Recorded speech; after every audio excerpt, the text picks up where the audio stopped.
الطالبة غادة عبد السلام أحمد العوني، المركز الثاني.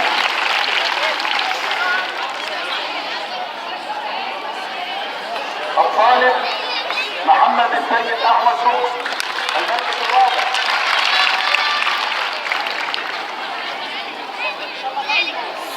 الطالبة إشراف محمود محمد الشريف، المركز الخامس.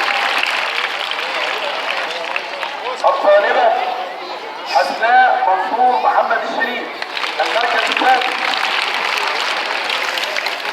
الطالبة رشا رضا بيومي غسان، المركز السابع.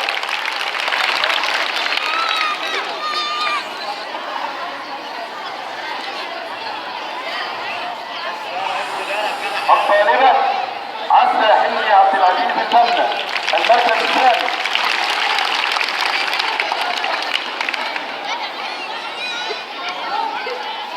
الطالب محمد اسلام عبد المجيد علام، المركز الثالث.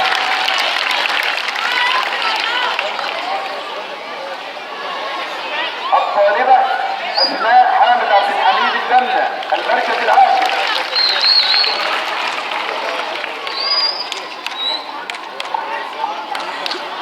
ومع تكريم الطلاب الاوائل على مستوى الصف الثاني الاعدادي للعام الدراسي 2014-2015.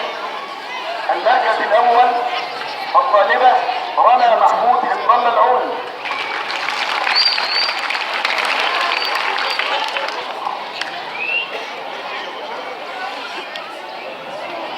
الطالب عبد الحميد شوقي الحداد.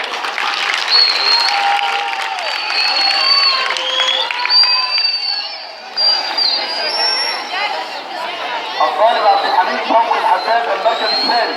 الطالب امير عبد الرؤوف ابراهيم خضير.